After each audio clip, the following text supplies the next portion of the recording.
Bonsoir à tous. Myriam avec vous pour une bulle de sagesse en compagnie de Jocelyn Morisson. Alors Jocelyn, journaliste de formation scientifique, mais aujourd'hui auteur, qui s'intéresse aux nombreuses thématiques qui relient la science, la spiritualité, la philosophie. Donc Jocelyn, tu as travaillé une quinzaine d'années dans la presse professionnelle, dans le secteur de la santé, et tu as également collaboré avec le magazine Le Monde des religions, ainsi que dans la revue Nouvelle Clé. Aujourd'hui, tu collabores également à la très belle revue Native. Bonjour Jocelyn, Bonjour Myriam. ai-je tout dit pour te présenter? Ah bah oui, tu as dit l'essentiel, ouais, ouais, j'ai travaillé pour plusieurs revues et Inexploré aussi qu'on peut citer. Et puis aujourd'hui je suis rédacteur en chef de Native, donc effectivement je ne collabore plus avec d'autres revues, en tout cas beaucoup moins. Mais comme je suis occupé aussi par ailleurs dans l'édition, comme auteur, traducteur, ça fait des journées quand même assez chargées. Oui, oui, c'est vrai que tu es Donc le voilà. rédacteur en chef de la revue Native et non le collaborateur. Oui, je fais partie d'une petite équipe en fait, hein, on est tous un peu polyvalents aussi. Oui, Mais on fait une revue dont on est très fier en même temps parce que oui. avec des petits moyens, on fait une revue qui a quand même du fond et de la forme. Oui, et pour donc la parenthèse, la revue Native également créée par Jean-Pierre Chometon, Absolument. voilà, que j'ai interviewé dans Envie de sagesse également. Et on peut dire aussi, Jocelyn, que tu es sur Toulouse, Oui. voilà, basé sur Toulouse, et que Mhm. nous pouvons te rencontrer très facilement, et notamment chaque année, tu participes aux rencontres Sciences et Consciences qui ont lieu à Houvillard.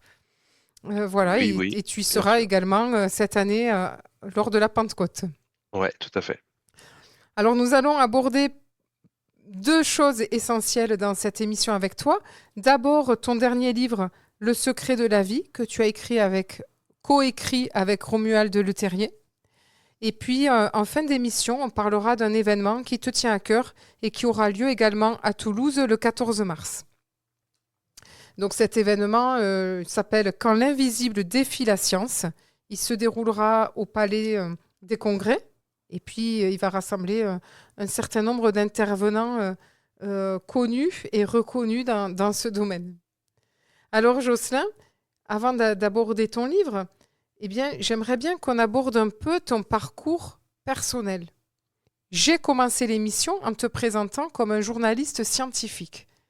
Et donc, qu'est-ce qui a fait que, au fil du temps, tu t'es intéressé à des questions qui paraissent complètement à l'opposé du monde scientifique, c'est-à-dire tout ce qui touche à la spiritualité, à la conscience et au monde invisible?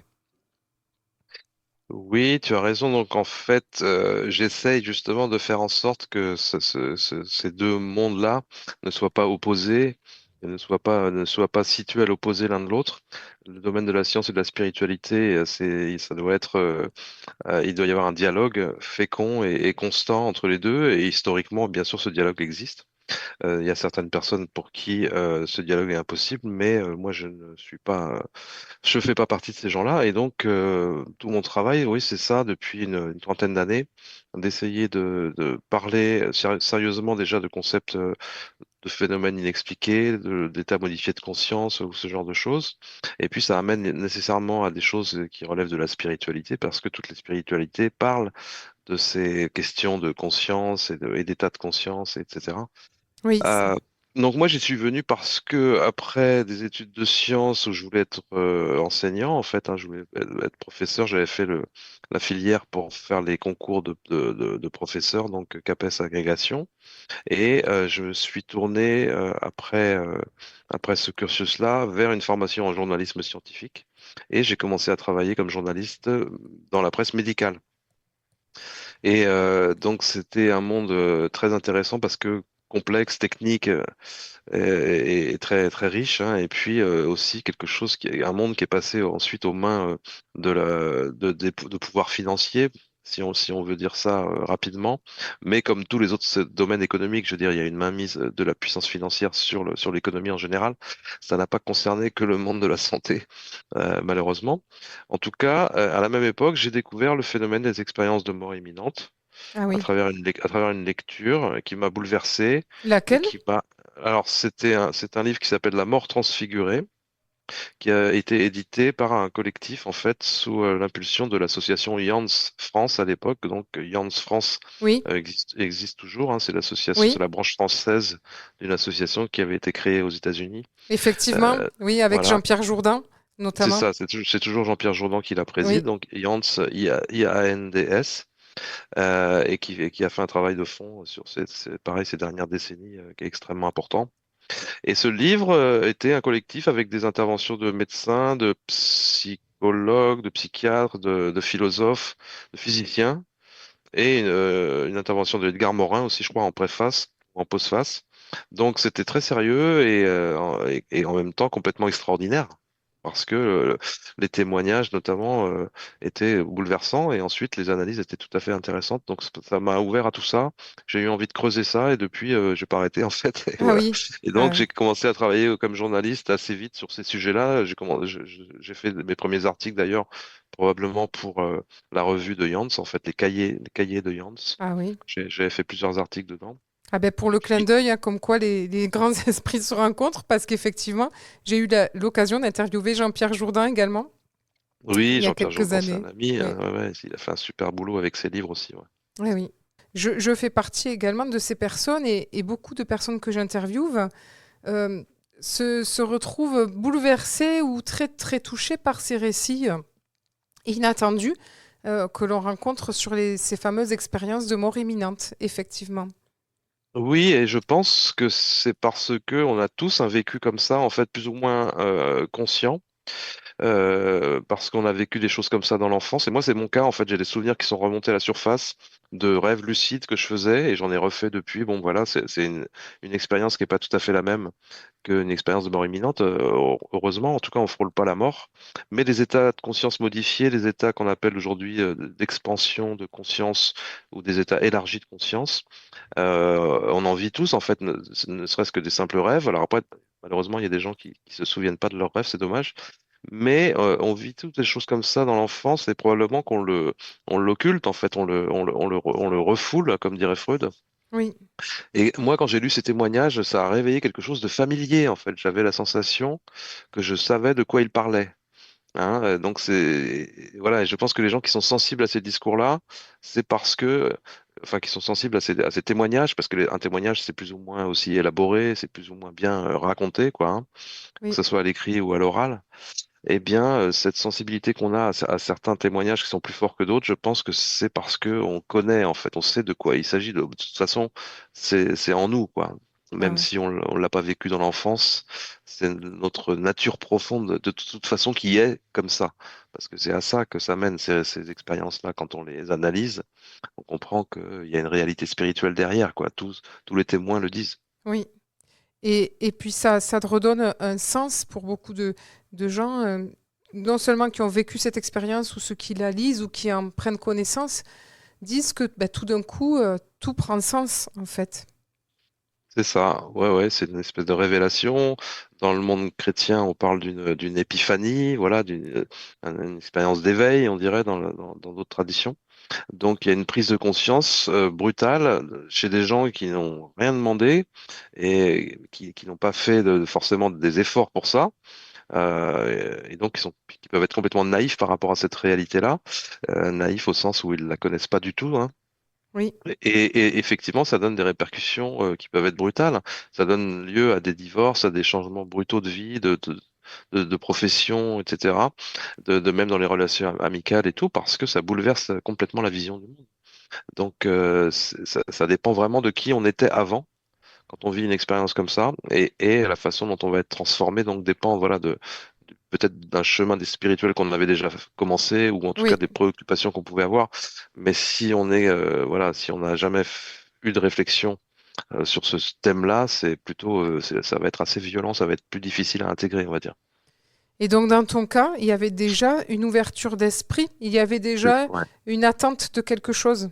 on pourrait Bah, dire. c'est comme ça que j'analyse rétrospectivement parce que oui, comme je disais, ça avait réveillé ces souvenirs-là, ça fait remonter à la surface des vécus qui étaient à l'époque étranges et mais dont je parlais pas en fait parce que j'avais pas, ouais, je sentais qu'il n'y avait pas vraiment une écoute chez moi pour ces sujets-là, donc j'avais un peu ouais refoulé, occulté ça, mais forcément ça constituait une forme d'ouverture, c'est sûr, hein. Et parce que ça m'a immédiatement passionné quand j'ai lu ces récits. Et donc comme c'était les débuts d'Internet en même temps et que je lisais l'anglais, je pouvais accéder tout de suite à des sources assez fouillées, assez poussées sur justement les expériences de sortie de corps, le voyage astral et les rêves lucides et bien sûr les expériences de mort imminente aussi. Et tout ça, ça forme un vaste ensemble. Et les expériences de transe, la transe aussi dans un contexte chamanique. Et c'est ça aussi qui m'a amené à m'intéresser au peuple premier, d'où la revue Native hein, qui traite ce sujet-là. Tout ça forme un vaste ensemble qu'on appelle les états de conscience, les états modifiés de conscience. Et donc, ça pose la question en delà, au-delà des états de conscience, de qu'est-ce que la conscience en tant que telle. Et donc ça amène à des réflexions qui sont du domaine de la métaphysique, de la philosophie, et c'est infini, hein, parce que la science a des choses à dire aussi, bien sûr, là-dessus, hein, sur quel est le rôle du cerveau, etc. Donc c'est fascinant. Moi, ce qui m'intéresse, c'est de faire un petit peu la synthèse d'informations, de connaissances qui sont à la convergence aussi de la science, de la philosophie et de la spiritualité, quoi, en essayant de rendre ça un peu digeste, un peu accessible, parce on est vite plongé dans des choses où il y a aussi beaucoup de verbiage, on va dire, beaucoup de réflexion intellectuelle un peu vide de sens. Et il faut faire le tri. Oui, Mais voilà, mais ce sont des sujets qui sont passionnants. ah oui. Eh bien, merci Jocelyn. Je te propose une première pause musicale et nous allons nous retrouver tout de suite après. À tout de suite. Myriam avec vous pour une bulle de sagesse en compagnie de Jocelyn Morisson. Donc Jocelyn, journaliste scientifique de formation, aujourd'hui également journaliste, mais qui a ouvert son champ d'investigation et d'intérêt à plein de domaines comme la conscience, la spiritualité, tout ce qui touche à l'invisible, et également auteur, hein. Et juste avant la pause, Jocelyn, justement, tu nous partageais ta passion aujourd'hui, qui est d'essayer de faire le pont et le lien entre tous ces domaines, c'est-à-dire la science, puis tout ce qui touche à la conscience, la philosophie, la métaphysique, etc., etc. Et tu aimes bien, comment dire, on pourrait dire que tu parlais de faire le tri, donc tu as quand même cette envie, non seulement de rendre accessible, mais aussi de rendre, j'allais dire, concret, un domaine qui peut paraître très, très abstrait finalement. Oui, oui, c'est sûr que ça fait partie certainement de mes objectifs, plus ou moins conscients là aussi. Rendre les choses concrètes, en tout cas compréhensibles, accessibles. Moi, je ne fais que passer de l'information, en fait. Donc, tout est question de quelle est cette information que je fais passer et sous quelle forme je la fais passer. Donc après, les gens en font ce qu'ils veulent, ils en font ce qu'ils peuvent. Soit ça les intéresse, soit ça les intéresse pas. Et si ça les intéresse, effectivement, eh ben, ça faut que ça se traduise par des choses concrètes dans la vie, parce que on intègre justement une nouvelle information, des idées que peuvent avoir des scientifiques ou des philosophes qui nous aident à mieux comprendre, à donner du sens, comme tu l'as dit toi-même tout à l'heure, donner du sens à notre existence. Donc, il faut pas non plus que ça soit uniquement intellectuel. Il faut que ça se traduise dans nos comportements, dans nos attitudes, dans nos relations. Justement, c'est un mot-clé dans nos relations aux autres, dans nos relations au monde vivant et au-delà, justement, à la planète, le cosmos, etc. Donc, le mot relation, aujourd'hui, il est au cœur de la réflexion, aussi bien en physique qu'en philosophie, en fait. En physique quantique, les réflexions les plus poussées, elles nous amènent à comprendre que la matière, à très petite échelle, elle n'est pas constituée de particules de matière, de petits corpuscules, c'est-à-dire des petites billes vraiment très très minuscules, qui sont des objets localisés dans l'espace-temps, mais cette matière, en fait, elle est constituée d'informations et de relations. de, c'est les relations qui font exister les particules entre elles, parce qu'elles n'existent que les unes par rapport aux autres, et elles existent dans ce vaste réseau, ce vaste tissu de relations. Donc on est constitué de ça. Toute la matière qui constitue la réalité est constituée de ce réseau de relations. Donc on n'est plus dans quelque chose qui est vraiment matériel, on est dans quelque chose qui est de l'ordre de l'information. Et c'est pour ça que ça rejoint des idées aussi que là on peut avoir en sciences humaines, en psychologie, en philosophie aussi, parce que la notion d'information, ben, c'est quelque chose qu'on peut traiter aussi quand on étudie la question de la conscience, en se disant la conscience, après tout, son objet, c'est l'information. Donc si la matière est de l'information, eh bien, il y a cette dichotomie, cette dualité entre matière et conscience qui disparaît en quelque sorte, parce que finalement, c'est deux facettes de la même chose. Donc les réflexions aujourd'hui en physique, en philosophie des sciences, en philosophie de l'esprit vont vers cette idée-là que on se croit exister dans un monde de matière et que la conscience c'est quelque chose qui émerge de la forme la plus sophistiquée de la matière sur Terre, en tout cas qui est le cerveau, le cerveau des mammifères supérieurs. Mais d'autres façons de voir les choses, c'est que la conscience est à la base en fait de la réalité et c'est le contraire, c'est donc la matière qui émerge de la conscience et non l'inverse. Donc ça fait un tel renversement de perspective que forcément c'est difficile à accepter pour beaucoup de gens peut-être, y compris beaucoup de scientifiques.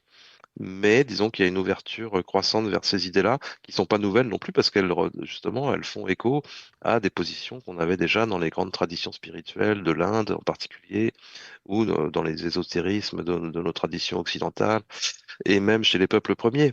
Hein. Donc, tu vois, Oui, c'est pas des idées qui sont nouvelles. On est en train comme de sortir d'une espèce de parenthèse matérialiste, une oui, parenthèse qui date des Lumières, et donc quelques centaines d'années pendant lesquelles on a considéré que le monde était matériel avant tout.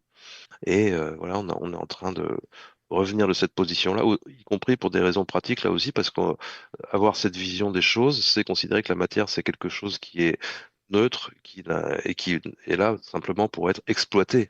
D'où voilà, la politique extractiviste qui abîme la planète, voilà, qui exploite les ressources jusqu'à ce qu'il n'y en ait plus. Donc changer de regard sur le monde, changer de notre relation au monde, c'est aussi changer ces choses-là, quoi, ces choses-là qui oui. fondent notre rapport collectif en fait au vivant et à la planète. Oui, donc c'est un changement d'état d'être en profondeur finalement. Et de On peut dire, ouais, on peut dire ça. ouais.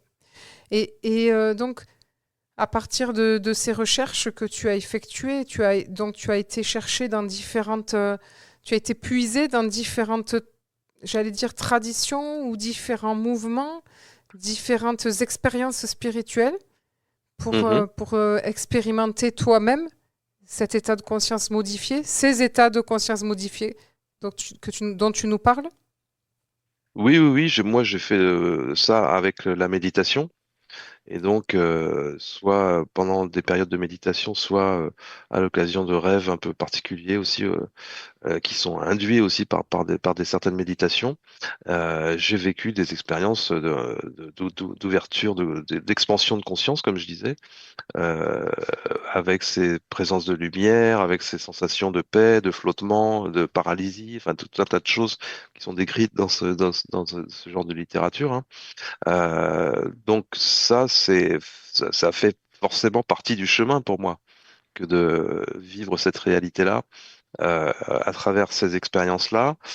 Mais ce que je trouve intéressant aussi, c'est d'avoir une vision spirituelle des choses tout en ayant une vie aussi ordinaire, c'est-à-dire ne pas nécessairement chercher à vivre des expériences extraordinaires. Oui, Les expériences, elles viennent si elles doivent venir.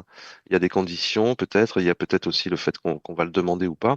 Mais la spiritualité, c'est quelque chose qui se vit au quotidien, oui, hein, à chaque instant, dans toutes les situations dans lesquelles on se retrouve finalement. oui. Et c'est ça que je trouve le plus intéressant parce que c'est le plus grand défi en fait. Ah oui, c'est sûr. Hein, de rester spirituel entre guillemets quand on est dans des situations voilà, où on peut sentir de l'agressivité, du conflit ou quoi que ce soit. Oui, Et puis, bien sûr, Ça c'est l'état du monde tel qu'il nous parvient à travers les informations et puis les réseaux sociaux, Oui, etc., oui, etc. Donc, toute cette paix, tout le challenge, le défi, je dirais plutôt, d'arriver à construire et à maintenir cette paix intérieure. oui. Voilà. Donc, oui, je me C'est suis intéressé à toutes les traditions spirituelles parce que toutes parlent de de ça paix. aussi, d'atteindre un Ouais, état de paix, un état de bonheur ouais. éventuellement. Et effectivement, tous les sages d'aujourd'hui et d'hier et d'aujourd'hui, effectivement, proposent ce que tu dis, c'est-à-dire faire la paix dans l'ordinaire de sa vie, de chaque instant.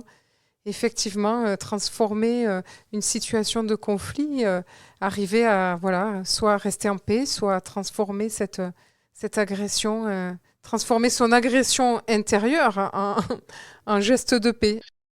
Oui, oui, bien sûr, c'est pas un message qui est nouveau, mais il est profond parce que effectivement, on peut pas construire une paix extérieure si on n'a pas construit une paix intérieure.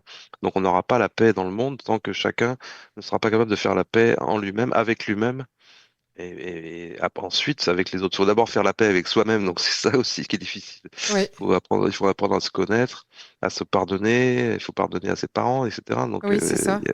c'est tout un travail de vie, c'est tout un chemin de vie, Oui, évidemment. oui. Ah oui. Mais en tout cas, merci Jocelyn. Je vais te proposer une deuxième pause musicale et nous allons continuer la suite de ton parcours et puis parler de ton livre également tout de suite après. À tout de suite. Myriam avec vous pour une bulle de sagesse en compagnie de Jocelyn Morisson. Jocelyn Morisson, journaliste scientifique de formation, mais qui s'intéresse, comme on le voyait, à tout un tas de domaines autour de la conscience, de la spiritualité, de l'invisible. Voilà, donc aujourd'hui rédacteur en chef de la revue Native qui met en valeur les peuples premiers, les peuples, on va dire les peuples autochtones, hein, les peuples proches de la nature, tous ces Mhm. peuples, on va dire, d'Amérique du Sud et puis j'imagine peut-être d'autres continents, Tous les continents. tous les continents. Et voilà, d'ailleurs qui cultivent cette tradition dont tu nous parlais tout à l'heure du chamanisme et qui Mhm. sont voilà proches de cette spiritualité qui te tient à cœur, c'est-à-dire incarnée dans le quotidien, incarnée dans l'ordinaire, proche en paix avec soi, en paix avec l'autre, en paix avec la nature, avec les éléments, avec le monde finalement. C'est ça. Oui, Ouais. Vaste programme. vaste programme. Alors tu as écrit de nombreux livres quand même sur ce domaine et particulièrement, on peut inciter se souvenir du futur, se souvenir de l'au-delà, pardon. Mhm. Et Les deux, il y a les deux. il y a les deux, c'est ça, c'est ce que je me Ouais, ouais, disais. ouais, ouais, c'est deux livres différents. Se souvenir de l'au-delà, se souvenir du futur, expérience hors du corps, univers, esprit, tout est relié. Comment l'esprit agit sur la matière.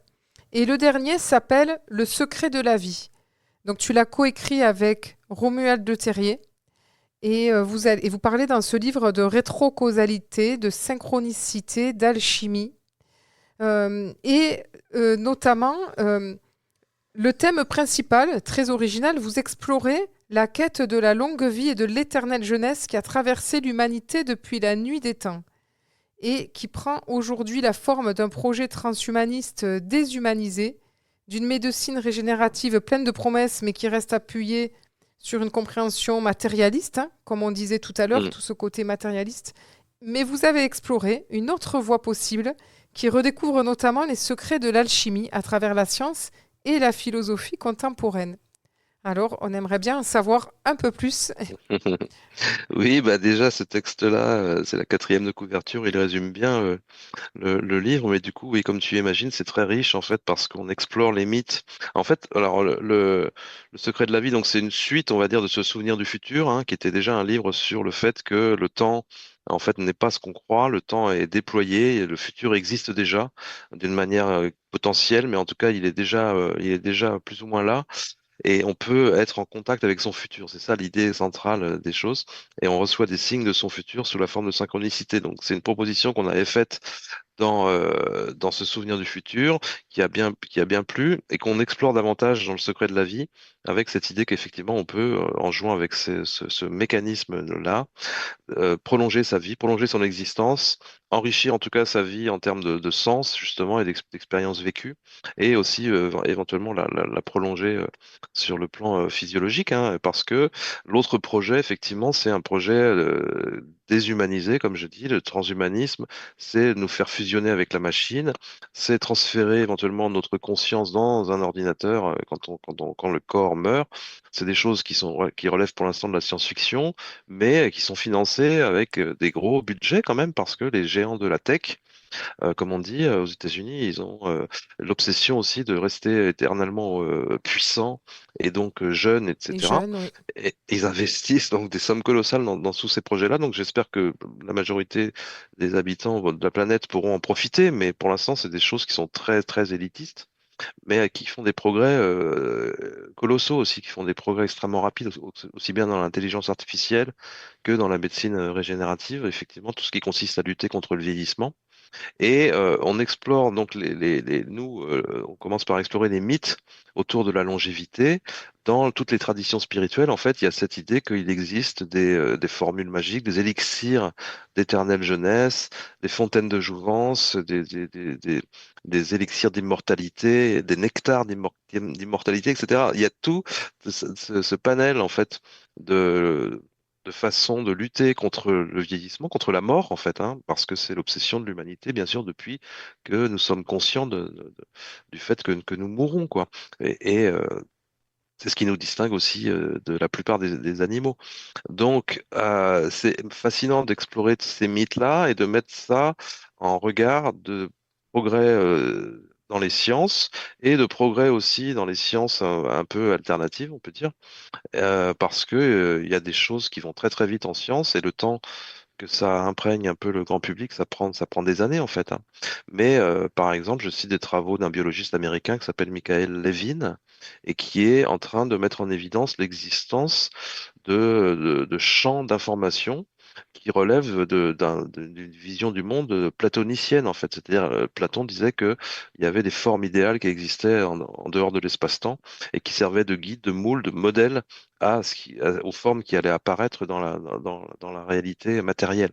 Et donc, on a aujourd'hui des travaux en biologie qui tendent à valider ce genre de vision des choses, alors que c'était complètement tombé en désuétude et ça relevait du domaine du ridicule, en fait.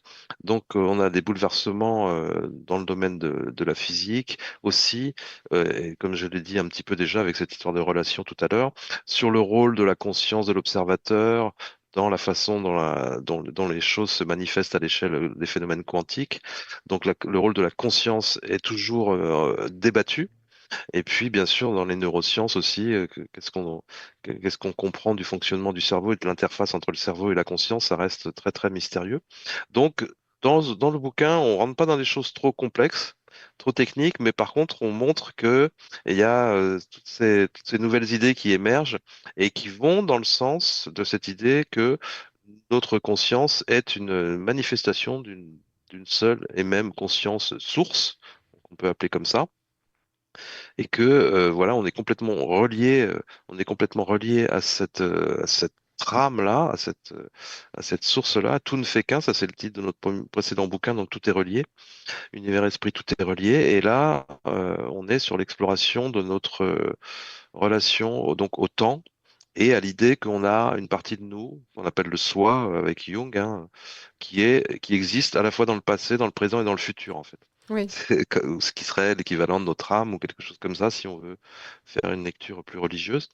Et donc, si ça existe, effectivement, si le temps est une forme d'illusion, ou en tout cas n'est pas ce qu'on croit, parce que ça, la physique le dit aussi, le temps, c'est quelque chose qui n'est pas fondamental, mais qui émerge d'une structure plus fine de la réalité. Donc, ça veut dire qu'il y a quelque chose qui est au-delà du temps en science. Donc, c'est un concept, c'est quand même très solide. Donc on peut s'appuyer là-dessus, nous, pour spéculer sur cette idée qu'on a déjà un futur qui existe, on a déjà un autre nous-mêmes dans le futur et qu'on peut communiquer en quelque sorte avec soi dans le temps Oui, oui, pour obtenir une guidance, pour obtenir oui, euh, oui, voilà, un épanouissement. C'est pas seulement du développement personnel, c'est du développement aussi oui. transpersonnel, quoi, pour justement vivre bien Oui, avec le monde visible et le monde invisible. Oui, c'est ce que je vois aussi dans votre quatrième de couverture, c'est-à-dire vous préférez au développement personnel le terme d'épanouissement transpersonnel. C'est très Ouais, original. ouais, ouais, ouais, parce que le développement personnel, c'est bien peut-être d'être une meilleure personne, mais on reste au stade de la personne. Oui, Et la personne, bah, justement, si on s'intéresse à Jung, la personne, c'est le masque en fait que l'on porte oui, en société ou dans l'intimité. On a plusieurs masques, plusieurs personas. Donc, il faut comprendre on est plus que la personne et les expériences d'état élargi de conscience, nous faut comprendre ça, qu'on dépasse la personne au sens où on entend personne, c'est-à-dire un corps et un ego, un moi ou un ego. Hein. Donc, si on considère qu'on est juste ça, eh bien, en fait, on ne vit pas véritablement son potentiel parce que ces expériences-là nous font comprendre qu'on est beaucoup plus que ça. On est beaucoup plus que le corps et l'ego. On est quelque chose qui est au-delà de ça et on doit essayer de s'aligner avec ça, avec ce que nous sommes vraiment, sinon on passe à côté oui, de sa raison d'être en quelque oui, sorte. c'est ça. Et je pensais donc à ce que vous nous partagiez, le fait que on porte en soi, vous partez de l'hypothèse que l'on porte en soi autant notre passé, notre présent, mais aussi notre futur. Mais finalement, je crois qu'inconsciemment, tout le monde le pressent, ne serait-ce que dans les grandes sagesses et les textes sacrés, Mhm, qui ont prédit des choses qui se passent aujourd'hui et qui ne sont, même d'autres qui ne se sont pas encore passées. Ça vient peut-être tout simplement de ça, c'est-à-dire que on a accès en nous à ce que sera le monde futur, notre futur, mais aussi le monde au futur. Pour peu que l'on s'y plonge, que l'on s'y intéresse, notamment en vivant peut-être par certaines expériences de tout simplement de méditation, peut-être mhm. tout simplement.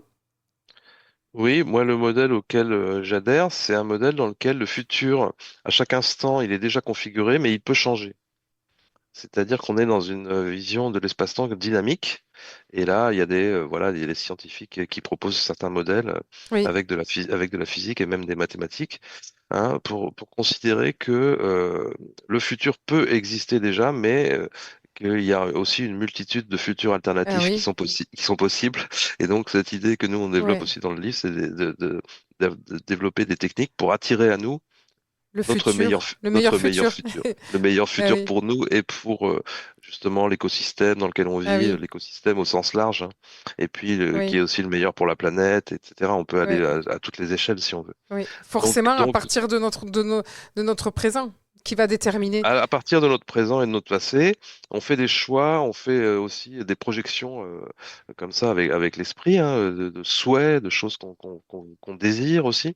Donc si on se laisse polluer uniquement par les désirs de l'ego qui veut être puissant, riche, jeune et beau, eh bien sûr, ça tourne court. Oui, Alors que si on veut des choses plus profondes, plus spirituelles, là, effectivement, on a des chances de voir ces choses-là se réaliser parce que ça nous met sur un chemin d'épanouissement, justement, transpersonnel. ah oui, ah Et on oui, reçoit des signes, on reçoit des synchronicités qui sont des signes, qui sont des guidances et qui sont des confirmations que ce chemin est le bon pour nous. Mais, encore une fois, les choses ne sont jamais figées.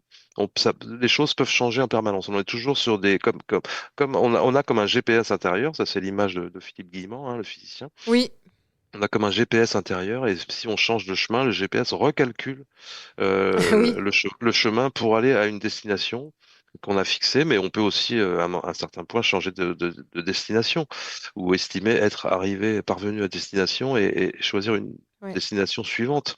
Donc c'est intéressant, je trouve, parce que ça nous responsabilise aussi. On est responsable de nos oui, choix, de nos actions, et donc le temps est déjà déployé, le futur existe déjà, mais on conserve un libre arbitre. Et ça, c'est fondamental parce que justement, les choses ne sont pas écrites d'une manière figée, d'une oui, manière oui. définitive. C'est un peu l'image de marcher sans filet de sécurité, c'est-à-dire que voilà, tout est possible à chaque instant.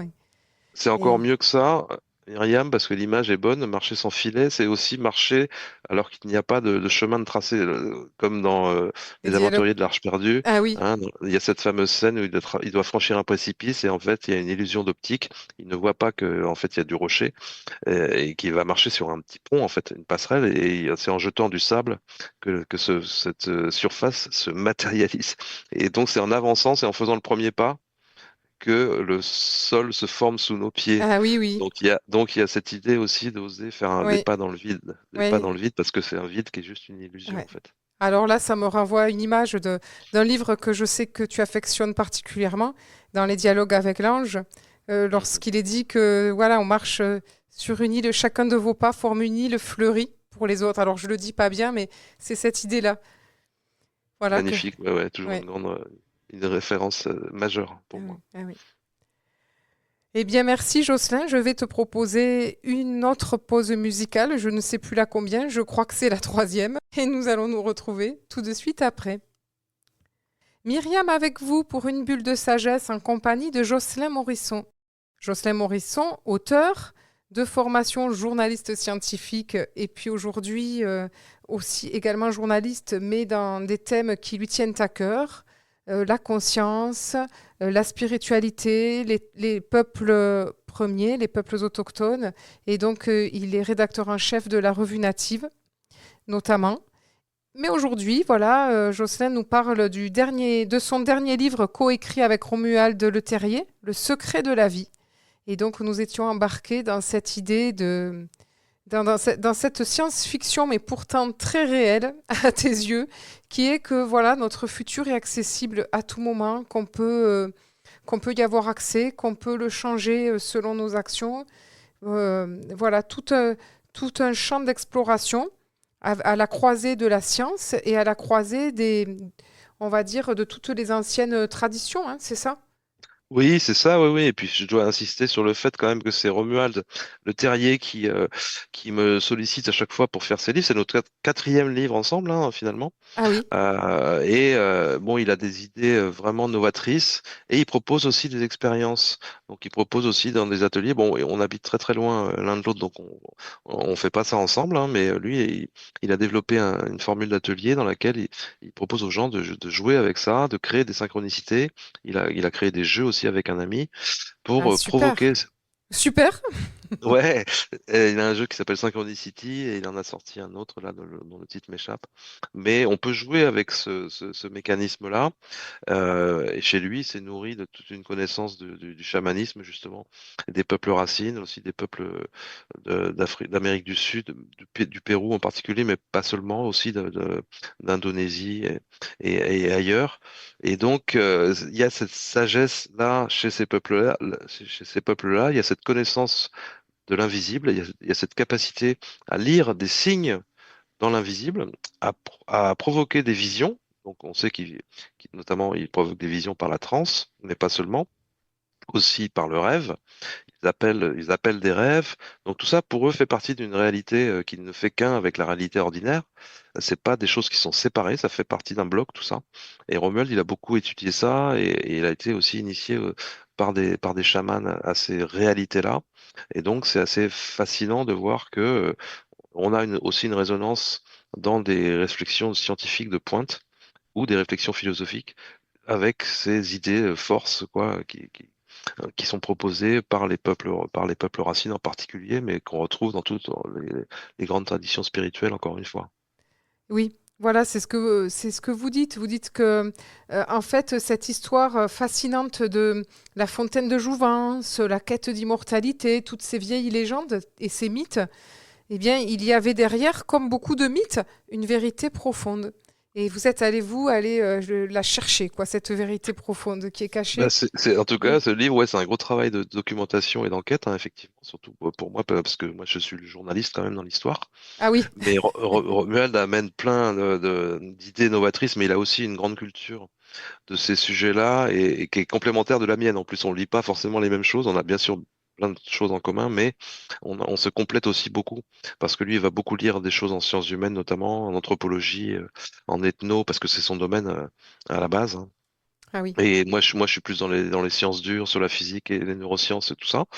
Mais bien sûr, tout ça, du coup, c'est une vaste synthèse de cette idée que l'homme recherche l'immortalité depuis toujours, à travers des pratiques que peut-être certains avaient découvert justement, comme les chamans ou les alchimistes. du Moyen Âge, de la Renaissance.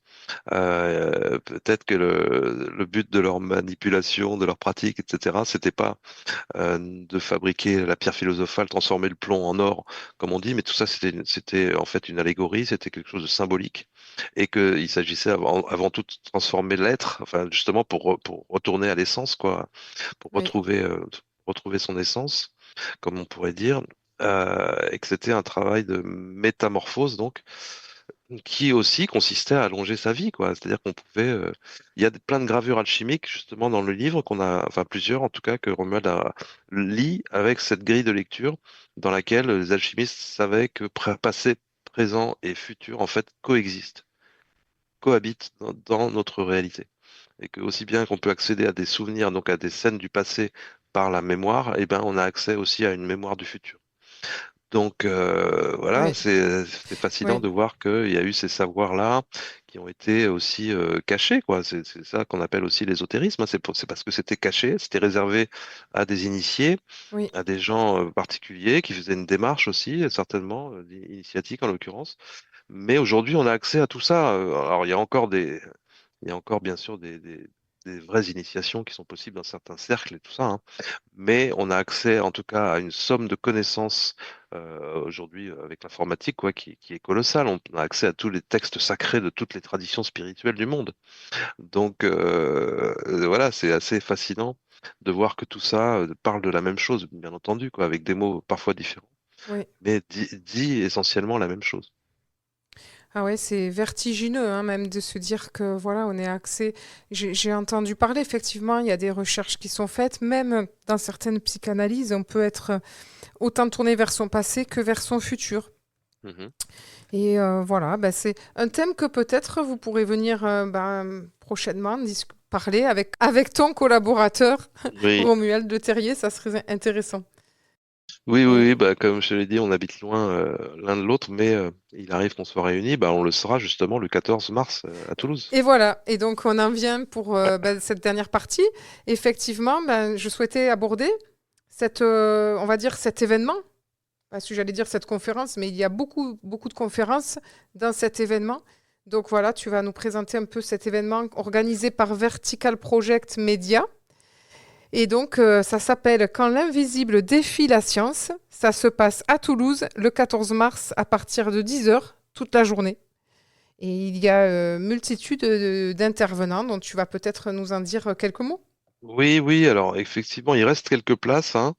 C'est presque complet. On est au Palais des Congrès de Toulouse, donc on a une belle salle quand même avec pas mal de places, mais il reste quelques places. Donc si vous êtes intéressé, effectivement, faut pas tarder du tout.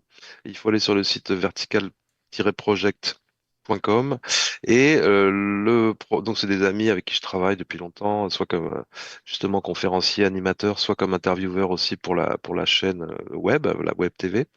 Et là, le programme qui est proposé est très vaste, très complet et explore cette question de l'invisible et de la conscience dans différents domaines. Donc moi, je vais parler effectivement des peuples racines et de la relation de ces peuples à ce qu'on appelle nous le surnaturel. Alors que pour eux, c'est absolument pas surnaturel, ça fait simplement partie du monde dans lequel Oui, ils vivent. On va parler, voilà, de recherche sur des expériences de mort imminente, les guérisons inexpliquées, bien sûr, les états modifiés de conscience, la médiumnité aussi. On aura Philippe Guillemont qui va parler de physique de l'information, des synchronicités. Il y aura donc Romuald qui va venir parler aussi de ce dont on parlait à l'instant, du secret de la vie, là. Patrice Van ah Hersel, oui, qui est un journaliste très connu, qui va aussi nous partager ses réflexions autour de la notion de conscience, parce que ça fait 40 ans qu'il travaille là-dessus. oui. Voilà, donc ça va être extraordinaire. Une belle journée. Sylvie Detiola, Florence Hubert, qui est une médium très très réputée et très célèbre de la région. Ah oui, Et on va finir avec le thème OVNI en plus, parce qu'on aura Jean-Jacques Velasco, qui est l'ancien directeur du GEPAN à Toulouse, donc l'organisme qui traitait du phénomène OVNI et des rentrées, ce qu'on appelle les rentrées atmosphériques.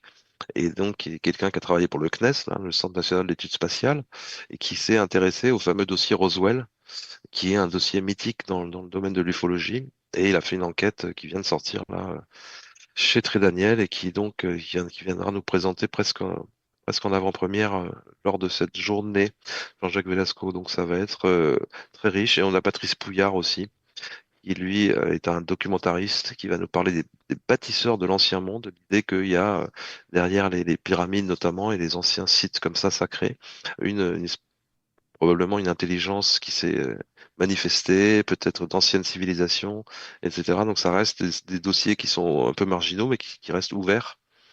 Voilà, ça fait partie des réflexions aussi sur notre relation à l'invisible, parce que dès qu'on rentre dans le domaine de la spiritualité, après, il y a beaucoup de choses qui sont possibles. Ah ouais, c'est pour ça que j'ai parlé au début de faire le tri aussi. Mais en tout cas, il y a beaucoup de choses extraordinaires qui sont possibles aussi par définition. Ah oui. Il y a également des musiciens, hein, je vois, j'ai la liste des intervenants. Ouais, peut-être dans des pauses musicales. C'est ça, ouais, voilà. Oui. On a François-Marie Dru qui va parler des pouvoirs du son, qui va faire de la musique aussi. Il y a Franck Nabé qui fera de la musique. Ouais, ouais, tout à fait. J'ai pas lu l'intégralité du programme, mais presque quand même. Fabienne Raoul, effectivement. Et puis voilà, c'est ça. Des médecins, donc des médecins, des chercheurs, des scientifiques, des journalistes, des auteurs. Et voilà, toute une série de conférences. Donc de 10 heures à, je crois que c'est toute la journée jusqu'à 18 heures. Ouais, ouais, ça doit être ça, 18h. Ouais. Ouais, voilà. Au Palais des Congrès à Toulouse. Et donc, vous pouvez réserver votre place sur le site Vertical Project Media. C'est bien comme ça qu'on prononce. Oui, ou vertical-project.com. Ah, .com. Mais si vous cherchez Vertical Project sur Google, vous trouverez directement. Voilà. Donc, on se retrouve là-bas, Jocelyn. Avec Et plaisir. puis voilà. Et je rappelle aussi que tu seras présent aux rencontres Sciences et Conscience fin mai à Pentecôte, lors de la Pentecôte à Auvillard, comme chaque année. Ouais, bien sûr, avec plaisir aussi. Voilà. Merci, Jocelyn. Merci Myriam. Donc, c'était l'émission Envie de sagesse avec Jocelyn Morisson, auteur du livre Le secret de la vie avec Romuald Le Terrier, journaliste, rédacteur en chef de la Revue Native et qui était venu nous présenter l'événement, déjà son livre, son dernier livre, et puis l'événement Quand l'invisible défie la science le 14 mars à Toulouse. Et quant à moi, je vous donne rendez-vous la semaine prochaine pour une autre bulle de sagesse avec un autre invité. Belle semaine à tous!